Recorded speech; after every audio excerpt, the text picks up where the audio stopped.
मंच पर विराजमान आदरणीय गृह राज्य मंत्री श्री नित्यानंद राय जी, हेलो, हाँ जी, गृह सचिव गोविंद मोहन जी, संजय मूर्ति जी, संजय कुमार जी और विशेष अतिथिगण, सम्मानित सहकर्मियों और प्रतिभागियों, सबसे पहले राजेंद्र रत्नू जी का बहुत बहुत आभार कि उन्होंने आज इस अंतर्राष्ट्रीय आपदा जोखिम न्यूनीकरण के दिवस पर हम सबको यहाँ आमंत्रित किया है। फिर मैं आपको सामान की और हर्ष का विषय है कि एक सुरक्षित भविष्य के लिए अपनी पीढ़ी को सशक्त बनाना बहुत आवश्यक है और आपदा भविष्य के लिए युवाओं की सुरक्षा फिर वो ले आना आप सशक्तिकरण के लिए शिक्षा की इसको भूमिका 10 बजे 11 बजे शिक्षा की छोड़ देंगे ना। भूमिका पर ध्यान केंद्रित हाँ। करता है। ठीक है, मैं छात्रों, शिक्षकों, क्योंकि 26 को नीति भी बुला लेता निर्माताओं, मैं, लेकिन 26 को हम विशेषज्ञों बिजी होंगे, दूसरे सहित बच्चों को सभी छुट्टियां प्रतिभागियों को एक विविध पेरेंट्स से मिलने में। समूह का आपके एक लिए साथ समय लाने नहीं के लिए निकलेगा, भी इसलिए 25 को एनडीएमए, एनआईडीएम, एनडीएमए और उनके सारे स्टाफ को बहुत बहुत प्राइवेट बधाई स्कूल तो देता नहीं, हूं और गवर्नमेंट स्कूल है सराहना ना। करता हूं। इस कार्यक्रम का उद्देश्य सिर्फ ज्ञान साझा करने तक सीमित नहीं है, बल्कि अगली पीढ़ी को आपदा अनुकूलन और भविष्य के लिए कैसे निर्माण भविष्य के निर्माण के लिए कैसे CBSE में करी उनको हुई तैयार करना है, इसकी भी हमें एक प्रेरणा यहाँ से लेनी है। उसका नंबर लेते आना उनसे, स्कूल वालों से। सदाई फ्रेमवर्क, हाँ, उसका नंबर जापान में सेंडाई शहर में लगभग विश्व के हर देश में 186 कंट्रीज जो सिग्नेटरी थी, उसमें सेंडाई फ्रेमवर्क के नाम से एक एग्रीमेंट हुआ था और सब लोग उसके सिग्नेटरी थे।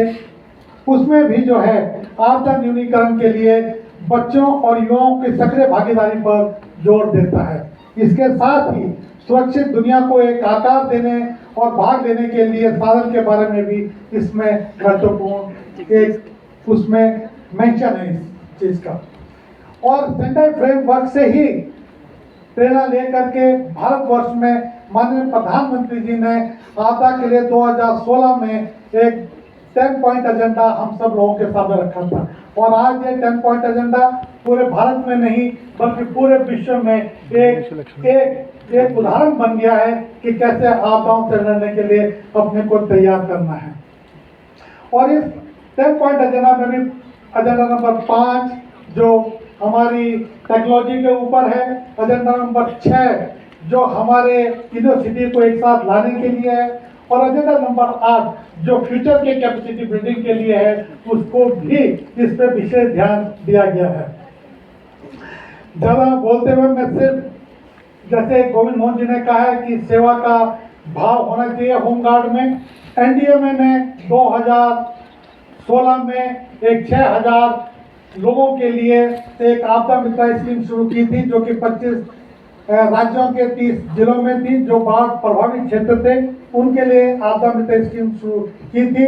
और उस आपदा मित्र की सक्सेस को देख करके 350 जिले और आइडेंटिफाई किए गए और वहां हमने 1 लाख वॉलेंटियर जो 2021 में यह आपदा मित्र स्कीम शुरू हुई थी और लगभग आज मुझे खुशी हो रही है इस बात की कहते हुए कि आज हमने 1 लाख का टारगेट पूरा कर लिया है।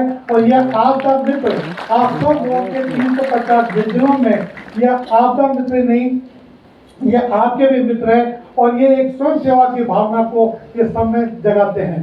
स्वयं सेवा की भाव जहाँ तक बात आती है, हमारे शास्त्रों में भी कहा गया है, स्वस्थ में स्वल्पम समाज जाए स्वल्पम। अपने लिए थोड़ा सा समाज के लिए बहुत कुछ बन जाता है। अगर आप थोड़ा सा ये सेवा का भाव अपने अंदर लाते हैं, चाहे किसी भी फोरम पे आप जहाँ भी हैं, अगर थोड़ा थोड़ा समय निकाल करके ज्ञान साझा करके आप लोगों को बांटते हैं तो उससे समाज का बहुत कुछ बड़ा हो सकता है।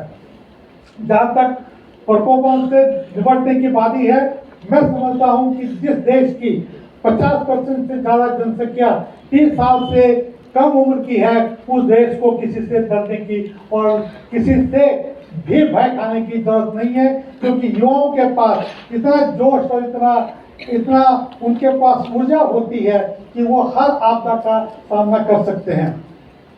जनरली मैं देखता हूँ युवाओं के पास 3 गुण होते हैं। एक आदर्शवाद, उनका आदर्शवाद बहुत होता है उन लोगों में, और दूसरा उनमें होता है ऊर्जा, और तीसरा जो उनका जो मेन होता है वो होता है उसमें आत्मविश्वास।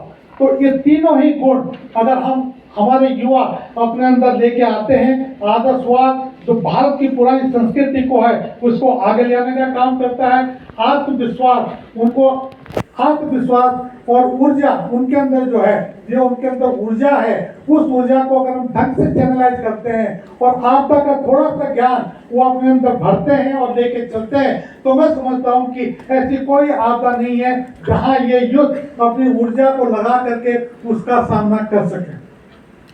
इसके साथ ही मेरा जो 30 साल का अनुभव है, 40 साल में मैं देखा हूं, ये सिर्फ 3 पॉइंट पे आके अटकता है। मेरा है आज के युवाओं को मेरा मैसेज है कि तकनीकी जानकारी के विषय में आपको बहुत ज्ञान होना चाहिए।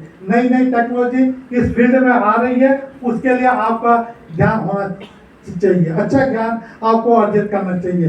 दूसरा है सामाजिक ज्ञान। जिस क्षेत्र में भी आप रहते हैं, जिस गांव, कस्बे, शहर में आप हैं, उस क्षेत्र का सामाजिक ज्ञान आपको होना चाहिए ताकि वो आपको आपदाओं से लड़ने के लिए आपको सक्षम बनाए। और तीसरा है नेतृत्व विकास करना। आप युवा हैं, आप कल का भविष्य हैं, आप कल के नेता हैं। अगर आपके पास नेतृत्व की क्षमता है और आपके पास सारी जानकारियां हैं, तो मैं नहीं मानता हूं कि कल आपदाओं से देश को कठिनाई हो सकती है, क्योंकि आप युवा हैं, आपके पास ऊर्जा है, आत्मविश्वास है, आपके पास आदर्शवाद है, जो तीनों ही चीजें इस देश को आपदाओं से बाहर निकालने के लिए आपको प्रेरित करती है। बहुत बहुत धन्यवाद आप सब लोगों का। Thank you very much.